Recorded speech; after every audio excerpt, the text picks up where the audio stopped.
All right, that's going to be working now. Go ahead and say something. Hello. Yeah. No, Okay. I can see like Yeah. when I changed, I don't know. Programs are weird. You tested it and everything before we started. That's just bizarre. Okay. Yeah. Anyway. So I used to have, this is just a quick story, but I used to have this it was a device that converted the video signal from a camera like the one that we're using Uh-huh. into a digital signal that the computer could read. And I'm using a device like that now that's much simpler. But this one that I used to have, like, it had a power supply and it had other things that you had to plug into it. And it was so particular. And it was one of those things where I've just figured out through trial and error. There was a specific order that you had to do things. Like you had to Just so plug picky. plug in the power supply, plug in the other things, unplug the power supply, plug the power supply back in, Yeah. go make yourself a cup of coffee, come back, turn the camera on and off. Oh my gosh. No, It's it was like that though. And yeah. like have you Just a did step of yeah. So I'm guessing that this program probably has some preferred order that yeah. it wants things done in to Well, function I properly. don't know if the first part of it was recorded or not, but we said you mentioned something about not considering yourself a writer, but you do a lot of writing for your job. Yeah. And I said I feel like everybody is a writer and should be a writer because writing is one of those necessary communication tools. Yeah. And when I think about writing for what I do, I think about it as a stepping stone toward the actual work that I'm doing. But I'm starting to make a shift. Like I'm starting to feel more and more like, oh, I am a writer. I do have good instincts. I have studied like not studied in the same way that you have, like you actually got a degree in communication Yeah. and I'm like if you quizzed me on the grammar rules and stuff like that. But I've I taught you a do few along the way, though. you have taught me a few, and I also pay attention when I'm consuming things. Yeah. I'm also kind of passively studying things, and that informs the way that I write. I'm also starting to feel more and more comfortable with letting myself go on the first draft and just like Who'd you learn that from? you, and then being like really cutthroat Yeah. when it comes to my second pass and like just getting rid of all of the unnecessary fluff. Yeah, we should So, totally do an episode on that. yeah, but this is not that Yeah, this is not episode. that episode. Today, we're talking about how to avoid burnout. Yep. Burnout is everywhere, and part of me part of me wonders if burnout is actually avoidable because we're going through, I don't know. I kind of go back and forth on this. So like we've gone through periods of history that were really really bad for people. And I I definitely, when I think back to the kind of lives people used to live, I feel really grateful for all of the technological advancements Mm. and things. But then at the same time, like, yeah, we are going through a global pandemic. We've had some really divisive politics lately, and For a that, while. yeah, Yeah. yeah, it just seems to be getting worse. There's a war going on. Um, you know, people talking about World War III, and then there are all of the things that some of this technology, as great as it is causing us to be more isolated, Mm. to be more anxious, to be more uh, to look at the world around us and feel like everything is a threat, and living that way, like in these circumstances, with all of the the pressure that comes from like trying to take care of a family or even just take care of yourself in the face of rising costs and all of that, it's I don't know how anyone actually escapes Yeah. burnout, you know? I think there are some things that we can do to lessen it, but I wonder if the conclusion we come to at the end of this is just not how to avoid burnout, but how to manage burnout when it comes. So that would be an interesting, looking at it in a way where we can manage it rather than completely avoid it. I like to think that there is a way we can avoid it, but I'm not sure that I've even found that. There are lots of things that I do to try to escape to escape the burnout, but or to keep it away as long as I can. But I think sometimes, the habits, the state of the world, our jobs, our kids, like all of it, it becomes kind of a one of those snowballs that keeps, picking up stuff along the way and just gets bigger and bigger. And then like if it's on our shoulders, we start feeling heavier and heavier. And so it's very difficult to manage, but I think there are some tools that we can, we can use. So on the topic of avoiding burnout, here's a theory that I'm tentatively gonna put forward, because I wonder if maybe the way to think about it,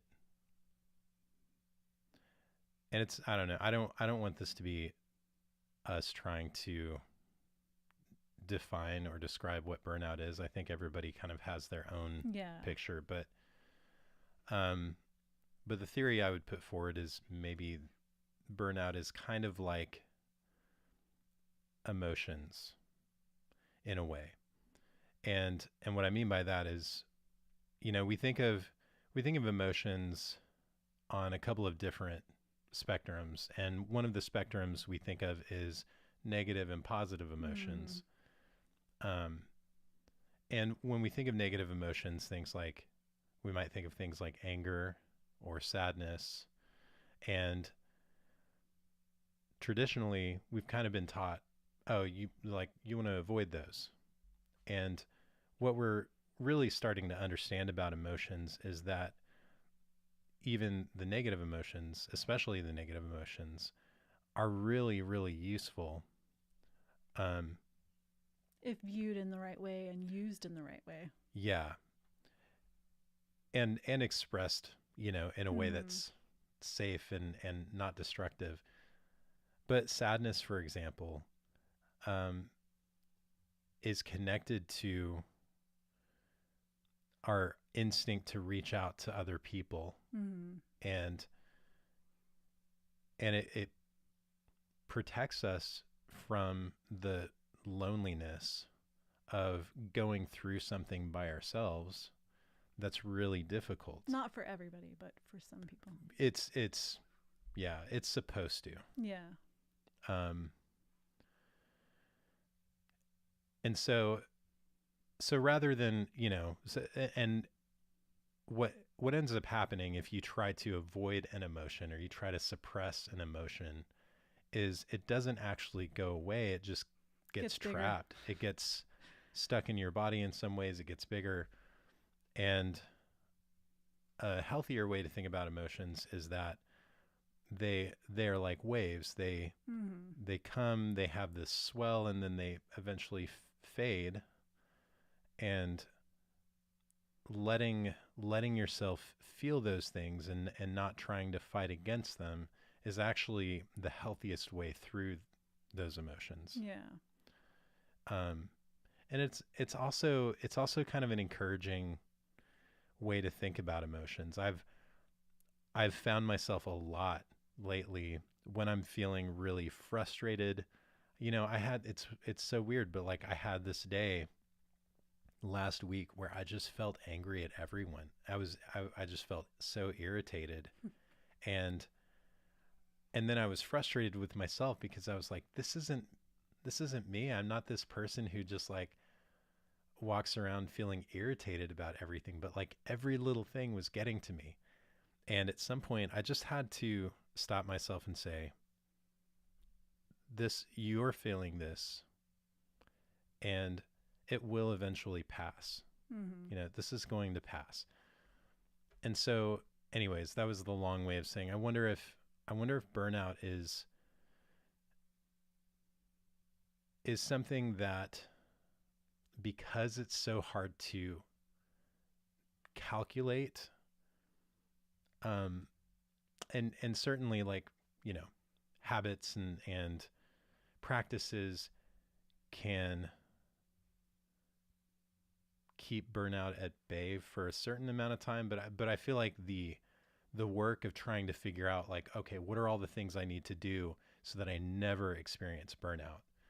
I don't know that we have a sophisticated enough understanding. Sorry, I have trouble with that word. You can't even say the word. I don't know if we have a sophisticated enough understanding of burnout, or have the circumstances, like we're not in circumstances that are conducive to actually avoiding burnout. So, like, when it comes, it's not necessarily like we think of it as a bad thing because it keeps us from doing our best work. Well, and it can be a bad thing because it, keeps us from doing our best work and stuff. Yeah, it keeps us from doing our best work. It puts us in a rut. Maybe we experience some depression. Or we have no joy for the things we're working on or the family life and all of that because we're so exhausted and burned out. Yeah, and I'm not saying any of that stuff is good. Yeah. Well, but I think it has something to teach us, and that's kind of where I want to focus is, why do we experience burnout and what can we do about it?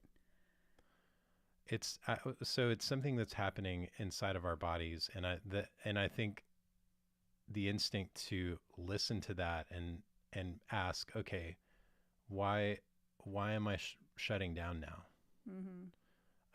And how do I respond to that? And then also, like, feel encouraged that, like, this isn't going to be your reality from now on, or it doesn't have to be. Yeah.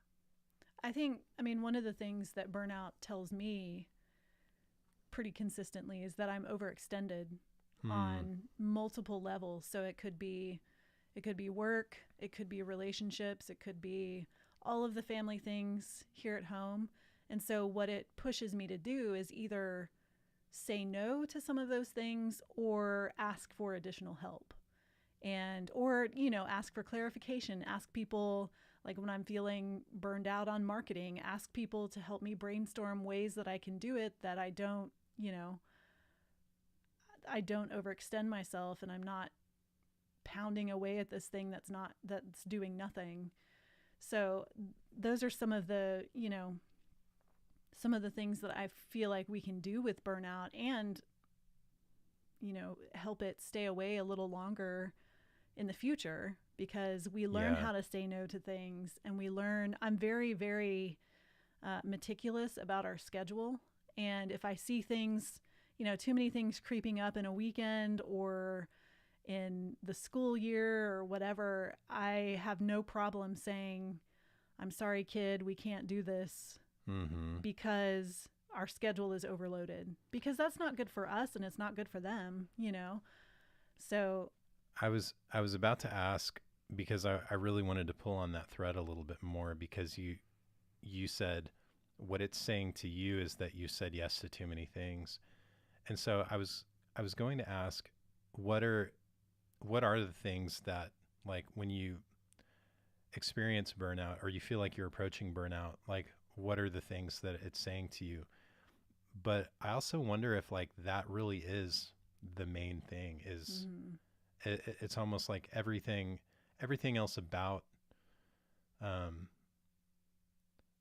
burnout and what it's telling to you falls under that category of you've overcommitted yourself, or you are overcommitted. Yeah. And it's time to reevaluate some of those things, the things that you're doing, the things in your family life, maybe the things your kids are doing. Like I do that so often, like probably more than once a month, when I feel like I might be approaching burnout,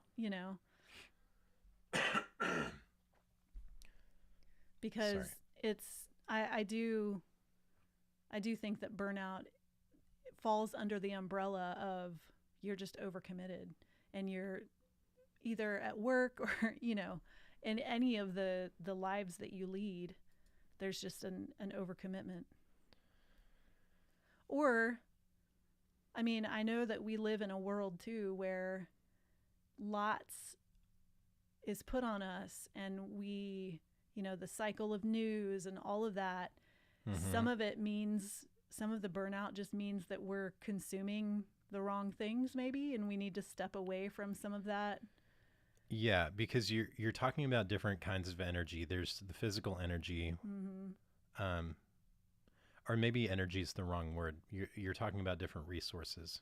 So physical energy is a resource, and you only have so much of that to give, and you can increase it or decrease it by certain activities and habits and diet and stuff like that. But you can only physically do so much. There's mental and emotional energy. I think those are also resources that kind of fall under that category, that you can spread yourself too thin on. And then of course there's time. Yeah. And a lot of those resources kind of go hand in hand. There's a little bit of overlap. Yeah, I think like the mental and emotional feed into physical. If you're mentally and emotionally burned out, you're going to be physically burned out too, Yeah.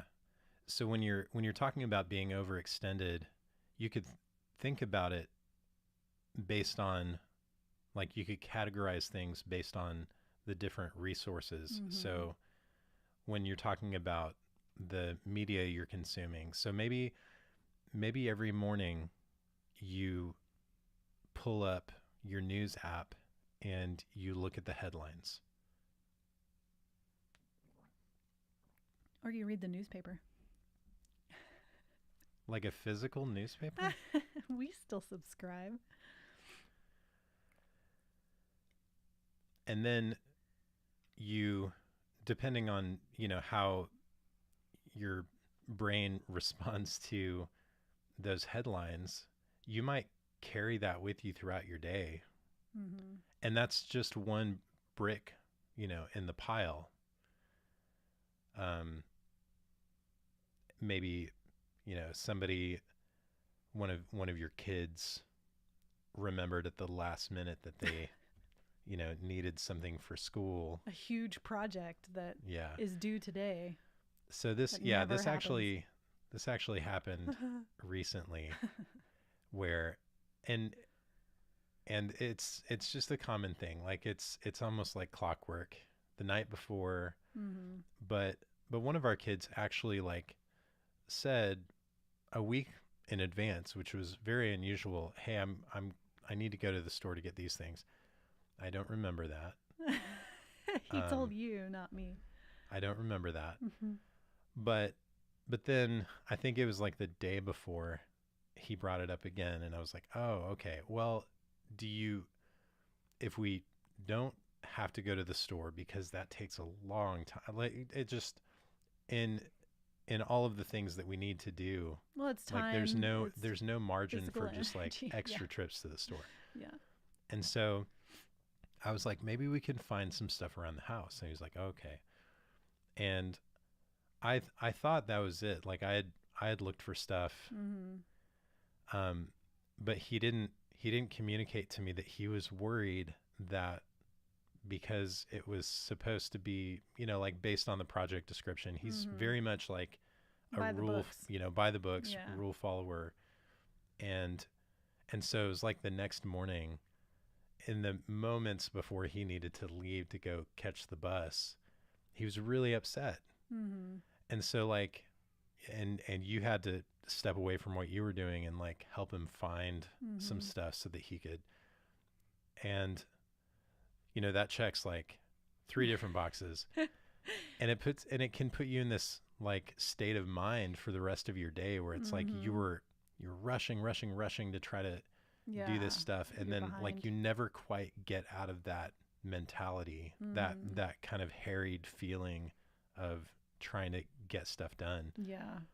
So um yeah, I feel like we just keep on describing different symptoms, but I think it's important. I think it's part of avoiding burnout is it's like, you know, it's like any other thing that you want to avoid. It's not avoidable once you're experiencing it. You need Mm-hmm. to kind of understand what the road looks like leading up to it. Um, So, I mean, here's some suggestions that I would make for how, maybe not necessarily to avoid burnout, but how to use burnout to your advantage. And the first thing I would do is evaluate everything on your plate. And that, that includes work, it includes friendships and relationships, it includes family life, it includes stuff around the house that needs to be done. And then figure out what is necessary and what can I do without, at least for now, until more space in my physical energy and my mental emotional energy opens up. And ask people for help. I'm the worst. I'm giving this advice, but I'm the worst about asking people for help. mhm. And I'll sink under burnout for like weeks and months at a time and will never come up for air and say, "Hey, somebody help me, I'm drowning here." Um, Yeah. but I would start with just evaluating, and then once all of that is done, reevaluate and figure out, because some of those things that you may say no to, you realize I didn't want to do those anyway, and you might not need to add them back into your plate. Yeah. It's I when I think of what it might feel like to do that, I think of those times when like you've got a meeting scheduled, Yeah. and you scheduled the meeting, you're going to show up for it. Like it's probably like you don't schedule a meeting for no reason. It's probably something that you should do. Um, but then the other person needs to cancel for some reason, and it's such a sweet. It's like, oh, Now I I have all get, this time. yeah. What am I gonna do with all this Yeah. time? And that feeling of relief, you know, Mm-hmm. and that's what I think we're after when we're making those evaluations. It's like you deserve to have that sense of relief from not being overextended. Mm-hmm. Um, the asking for help thing is really big, but I think for some people too, it's really difficult to like say no to yourself and your own high Yeah. expectations of Yeah, that's yourself. definitely me. But I've learned to, over the years, and to say that, like, saying no doesn't necessarily mean no forever. It just means no for now, because I'm about to hit a really bad burnout phase, and that's going to it, like, it affects everything. And you don't want to do that. So sometimes stepping back from things, I actually have an example, because I feel like I'm constantly like right on the cusp of burnout, and part of it is that I have very high expectations for myself. I'm a highly productive person, and so I tend to like take a lot onto my professional plate.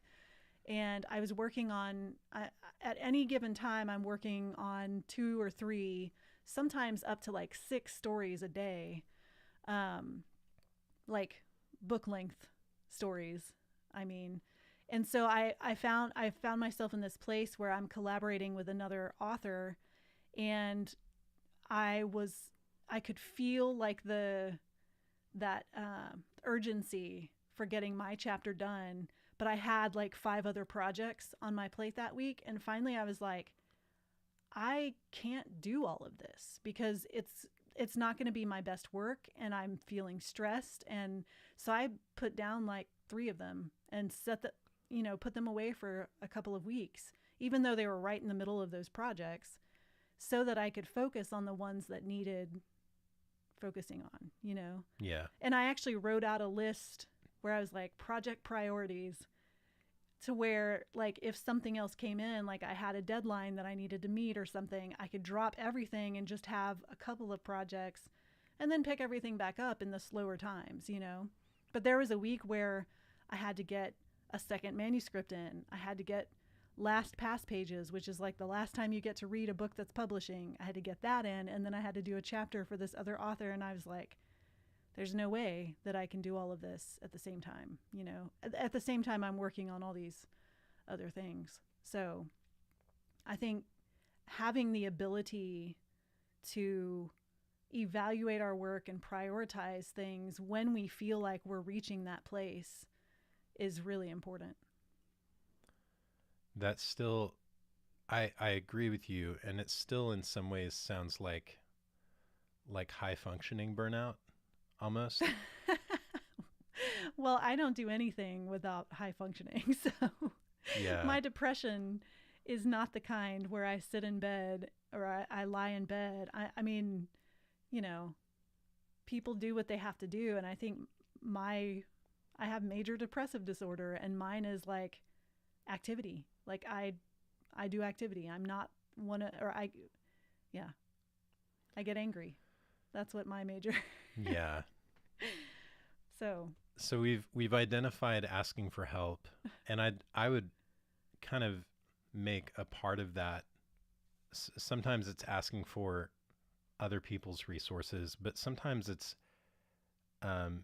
asking for people to release you from their needs and expectations, and not necessarily asking either, like telling. Yeah. You know, it's if you're in a situation where like you're not going to be any good to that person if you end up burning out anyway. I think it's okay to say, I can't do this right now, or I can't meet this expectation. Yeah. I can't fulfill this commitment. Because if I try to, maybe I'll get it done, but like I'm going to drive myself crazy, or maybe I'll fail miserably. It won't be my best work, whatever. So that's one. Two, giving yourself permission to let things go, readjust your expectations of yourself. And I do want to talk about that, but I did want to mention a third thing that I thought of is, and this is partly asking for help, but it's a different kind of help, and it's a very specific kind of help that I think could be really useful, which is getting people in your life who know the signs of burnout and who can help you navigate those things. And so you have a group that you meet with every day, or just about every day, and part of the function of that group, you know, you talk about things that you're going through and feeling frustrated about. And so it's not necessarily like a direct diagnosis and specifically about burnout, but I'm sure what happens a lot is that as you're describing something you're experiencing, those people will say, oh, you need to let yourself off the hook. Yeah. You know, having people like that in your life is super valuable. Yeah. And I think especially if you're someone who has really high expectations of yourself, has a really hard time letting yourself off the hook, you know, having people like that in your life, I think is vital to avoiding or mitigating burnout. I would also say, don't feel badly about taking time off. I completely believe in mental health days, and we always, you know, if our children are struggling with school, we're not the parents who are like, you have to get perfect attendance, because days off are important. I feel like if we get everybody through the public school system and not one of them wins that perfect attendance award. We win. Yeah, that is winning to me. Yeah. But it's not usually because they're sick. It's because they're like, I just don't feel like going, and then they don't do that to take advantage. It's more like they know how to manage their mental and emotional energy. And sometimes it's just too much, Mm-hmm. And it's the same for us in our workplaces and in our homes. And well, and I would say, like, don't think of it as, oh, I guess maybe I should take a break every once in a while. It really, the way that you should think about taking a break is taking rest time is a part of your strategy for reaching your goals. It's one of the necessary ingredients. And so taking a break is a habit. It's a part of your routine. Like, that's the way to think about it. So it's not just like, oh, I'll take a break when I feel like I need to take a break. I think this is probably a pretty big piece of avoiding burnout is like, I know every 7 months, or not 7 months, every 7 weeks, you take a week off. Yep. Next week is my week off. Take a week off. I read the whole time though. Okay. Like, that's what I do. I read, I put my feet up, I do yoga. It's great. And and so, like, not everybody can do that. And so it's important to understand that, but, or not necessarily at that scale, but at whatever scale you can, building regular breaks into the rhythm of your life, I think is, can be huge when it comes to avoiding burnout. Yeah. Most people don't take a break until they feel like they need to. But if you do it mindfully and intentionally, it can be even more productive. And I would say too, on the big scale, you have taking a week off every 7 weeks. But then what about, taking a day off every, 7 weeks, and then taking little breaks during your day can really help too. Get outside and take a walk, do some yoga, lie on your floor and meditate like I do. Yeah. I think all of those things, putting those things into practice and building them into habits can really help with the emotional and, the emotional weight of just having a lot on your plate. Yeah. Yeah. So, and I think what you're describing, I was thinking of as a separate category, but it is really the same kind of thing. It's just taking time for yourself, doing things that fill you up. Yeah. And that's going to be different for every person, like spending a week just reading books sounds really boring to me. I would love to spend a week and, like, go out and just do fun activities that I don't normally have the time to do. I mean, that sounds fun, but also exhausting. But yeah, that would fill me up. Going and hanging out with friends. Half a week. How about that? Yeah. Okay. Not a whole week. So. I mean to say that I read more than I normally do. And so, like, doing these things that you enjoy more than you normally would can be a way to fill you back up. It's like you've emptied out your entire cup and then you have to fill it back up, especially as creative people. Yeah. Well, there's like the macro break where it's something big like a sabbatical or a vacation or something like that. But then I think it's also good to build into your day-to-day life time for you to do things that are for you. Yeah. Micro level. Yeah. Micro. It's really hard when you have young kids, but it is possible. So I think the thing that I wanted to dig into a little bit more, I'm going to save for the after show. Oh, okay. So, yeah, because we're close to. Yeah. But just to recap, this is how you avoid burnout. This is it. Ask for help. Evaluate. Yeah, evaluate and give yourself permission to say no to things. And take breaks. And get some people in your life who can help you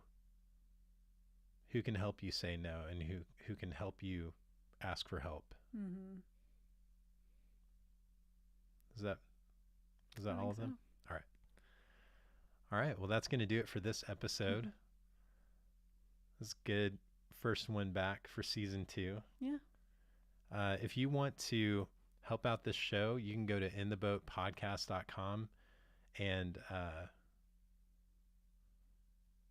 no, actually, this is what you can do. You can go to any of your favorite podcast apps and leave us a review. That helps us kind of, get in front of more people. Mm-hmm. You can go to intheboatpodcast.com and you can share that website with your friends. You can find a specific episode that maybe you think is relevant to somebody who might be going through something. And of course, if you have any questions or topics you want us to talk about, you can always leave us a comment or send us a message through the website. Rachel, where can people find you online? RachelTolson.com. And I'm at BenTolson.com and at Ben Tolson on all of the things. Thanks for listening, and we'll see you next time. See ya. Okay. I think, go ahead. Oh, I was just going to say your coffee smells really good.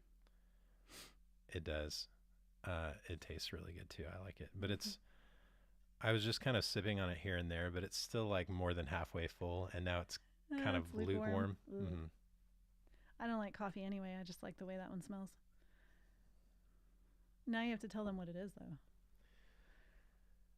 What is it? Autumn maple? Yeah. From Trader Joe's. It's their seasonal. It smells so good. It smells like maple syrup in a cup. It's amazing. Mm-hmm. So I wanted to get into the personal expectations thing, because I know when we're talking about that, we're not just talking about some idea that you have of what you want to get done or what you should get done. But it's wrapped up in a lot of other things. And one of the big things I think that it's kind of wrapped up in is your sense of self-worth and value. And so I wanted to ask you, because I think this is something that you still maybe struggle with a little bit when you're looking at all of the things that you want to get done, and maybe you're starting to feel like you're approaching burnout. You're thinking about reevaluating your priorities, saying no to certain things. What is the conversation that's happening inside your head, and what are the things that you're hearing, the voices that you're hearing telling you that make it difficult to say, it's okay if I don't do this or that. It's okay if I don't do these 10 things and just do these 3 things. That's going to be a hard question, because I'm the worst person about evaluating and saying no, even though I just, I gave advice to do that. But what I tend to do is if I'm overextended, I try to do everything still. No matter how long it takes, no matter how much effort it takes. And then yeah. Well, go ahead. Sorry. Oh, I was just going to say whenever I'm looking at my to-do list, specifically with business stuff, because that's the stuff that I really don't enjoy, but it's the stuff that is necessary to do. And there are a lot of things that fall off, I don't get around to. And I think the voice in my head is usually why can't you just prioritize better? Why can't you just use your time better? Why can't you, I don't know. I'm trying to think it says that it's a failure a lot. I know that. Yeah. That was the question I was going to ask is you get to the end of your day, you've got your to-do list, Yeah. and you've crossed off, 17 out of 20 things, and you only there are 3 things that you weren't able to get to. What what is that internal voice telling you Yeah. about those 3 things? And it'll say something like, "Well, you just failed this day," or Yeah. you shouldn't have had that 20-minute lunch with your husband, or Yeah. which is dumb. Yeah, so you kind of it makes you like go back through and analyze how you spent your time, and um so I think when it comes to avoiding burnout for somebody who has very high expectations of themselves, I think that there is definitely some emotional work. I I kind of I kind of experience something similar, but I think I experience it in a different way. Hmm. Um, I held this belief for a long time that whatever I say yes to, I should be able to do. And then I disappointed myself over and over and over and over again. Um, I didn't I didn't rise to, and in some ways, what I think I ended up doing with that as a way of, because like that voice that was telling me, you're a disappointment, or you're a failure because you didn't follow through on this one commitment, or whatever it is. Um, I felt like my choices, the choices that I gave myself, were to either believe that or ignore it, Hmm. and ignoring it meant, and I think how it's played out practically for me, ignoring it means that I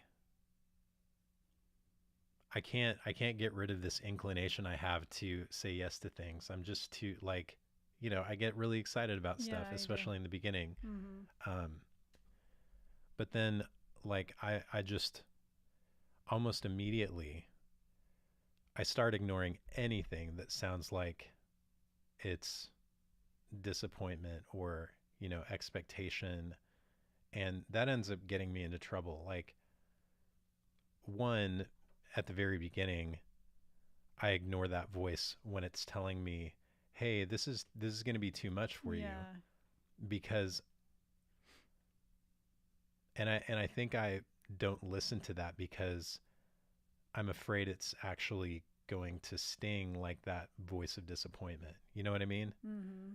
And then I just end up, overcommitting, underperforming, and then just writing it off. And I seem like I'm okay, Hmm.